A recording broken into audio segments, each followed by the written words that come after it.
Welcome to PostScript, the video interview series of Philippine Studies Historical and Ethnographic Viewpoints, where we talk with authors of previously published articles in the journal. For our second PostScript interview, the journal is delighted to have Dr. Greg Bankoff, who was Professor of Environmental History, University of Hull until recently. He works on community resilience and the way societies adapt to hazard as a frequent life experience.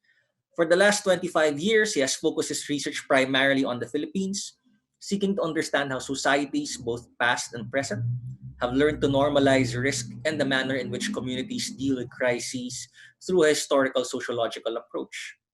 An historical geographer, his extensive publications include co-authoring the Red Cross's World Disaster Report 2014, focusing on culture and risk, and a companion co-edited volume entitled Cultures and Disasters, Understanding Cultural Framings in Disaster Risk Reduction, published in 2015. He has published a number of articles in Philippine Studies, Historical and Ethnographic Viewpoints, including Deportation and the Prison Colony of San Ramon in Volume 39, Servant-Master Conflicts in Manila in the late 19th century in Volume 40, Inside the Courtroom, Judicial Procedures in 19th Century Philippines in Volume 41, and more recently, Hazardousness of Place, a new comparative approach to the Filipino past, which is part of the 2016 special double issue on the history of disasters in the Philippines. In the journal's special double issue on the COVID-19 pandemic, he contributed a research note titled Old Ways and New Fears, Bayanihan, and COVID-19. First, your research work, has it been affected by the COVID-19 pandemic? Were there any realizations about the nature and future of scholarly research, even as we are still struggling in these challenging times? Well, I think, of course, Mike, like most academics, my research has been very much curtailed or influenced by the present pandemic. But I guess, like any other disaster, and that's after all what I mainly focus on, there are always ups and there are downs with everything. I mean, there are a lot of downs and the downs are obvious, but I think there are some ups too. And perhaps I'll just mention some of those first of all, because I think people probably don't think about that.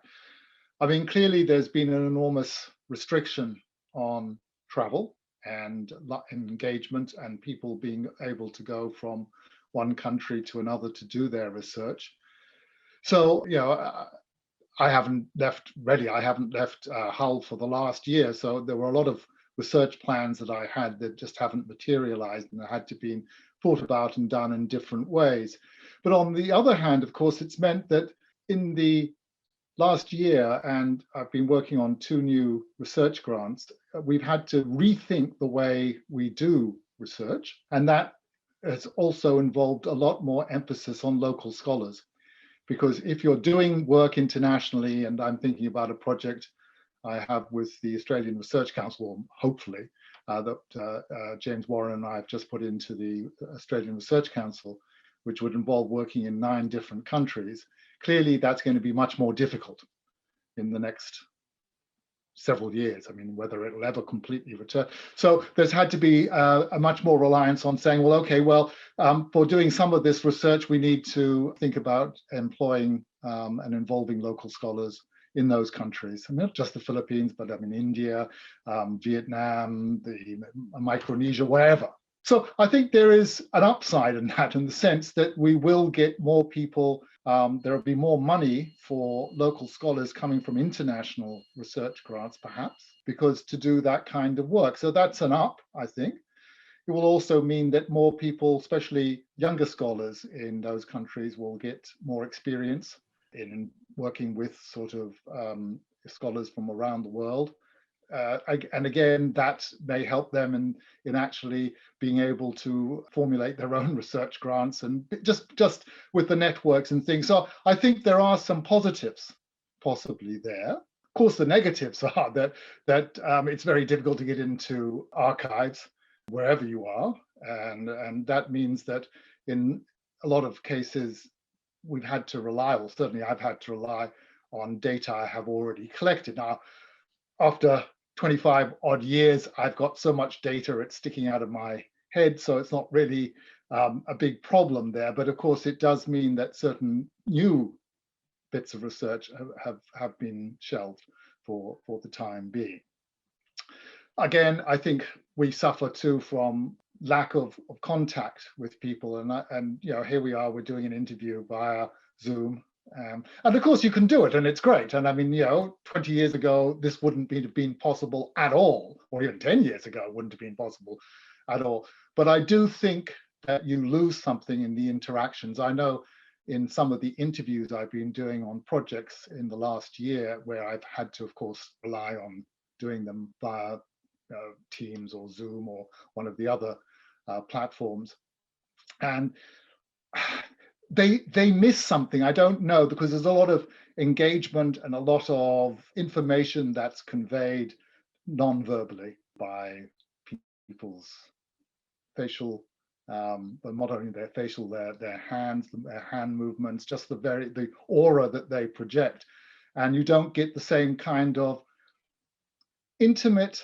relationship between researcher and the person they're interviewing. I think we miss that. I don't know if you found that, but I certainly have. It's much more difficult, and you tend to get shorter, more clinical answers rather than people getting involved. And so I think we're missing something there. So clearly there will be lasting legacies of the virus in all sorts of ways.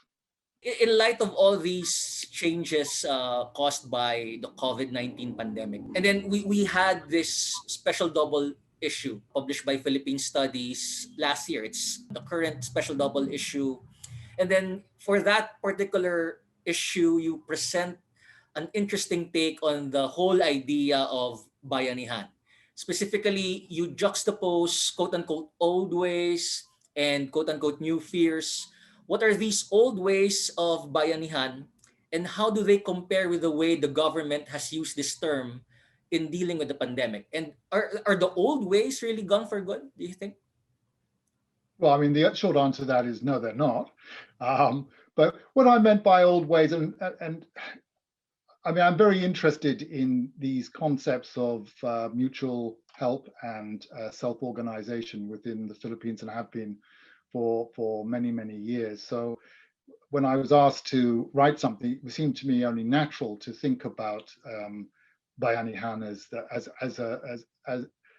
as a concept with which to sort of look at the pandemic, because and again, I think in a lot of cases we tend to only think of bayanihan in its more modern manifestation, and of course in its more modern national manifestation, it's this Filipino spirit of cooperation, of selfless help to offering to people who are in need.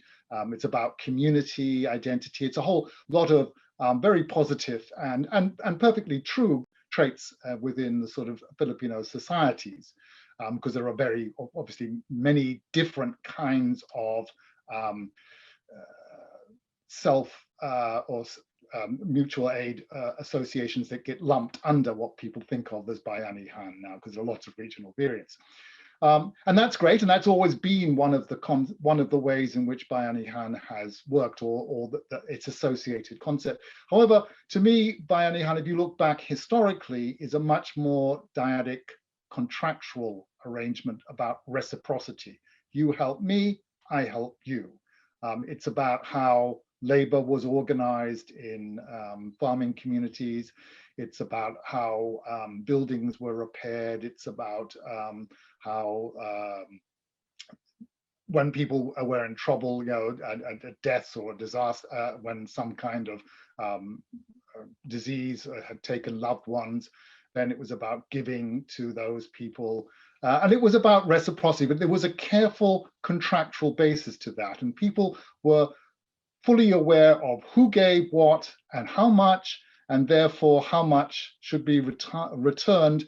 And if you didn't, then you put yourself at risk. And I wrote a piece about 15 years ago on the dangers of going it alone in the Philippines, about precisely those kinds of situations where this kind of contractual dyadic relationship of reciprocity existed. And that, I think, for most people, what they meant by bayanihan and its regional associates. I think that was the real concept.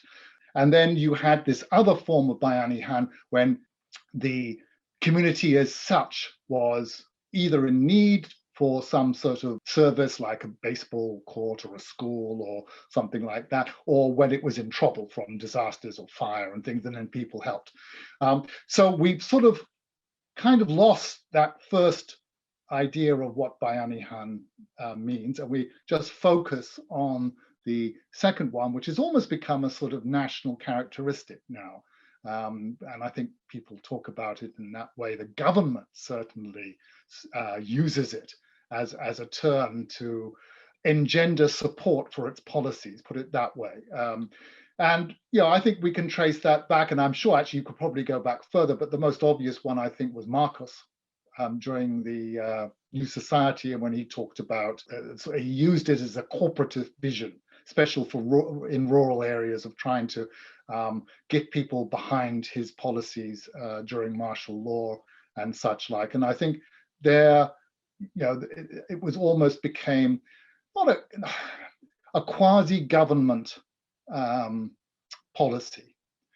And then I think more recently, of course, it's been used very much by the present president, President Duterte, who is with bayanihan to heal as one act, is clearly a reference to trying to mobilize the Philippine spirit. And I guess, and that what I was trying to say in that article is it's become something completely different, because bayanihan was about on the ground basic sort of cooperation and a sort of a bottom-up approach towards aid and self-help. And now what we're talking about is very much a top-down kind of patronage from the state. So state, as it has done on previous occasions, is suborning concept for its own policies. And in one case, I mean, some of the more radical critics of Duterte have accused him of weaponizing the term, to be used. And I think there's a certain justification in that. So like most things in the Philippines, it comes down to politics, ultimately, in the end. By the way, I'm intrigued. Did Filipinos back then in the Spanish colonial times actually use the word bayanihan?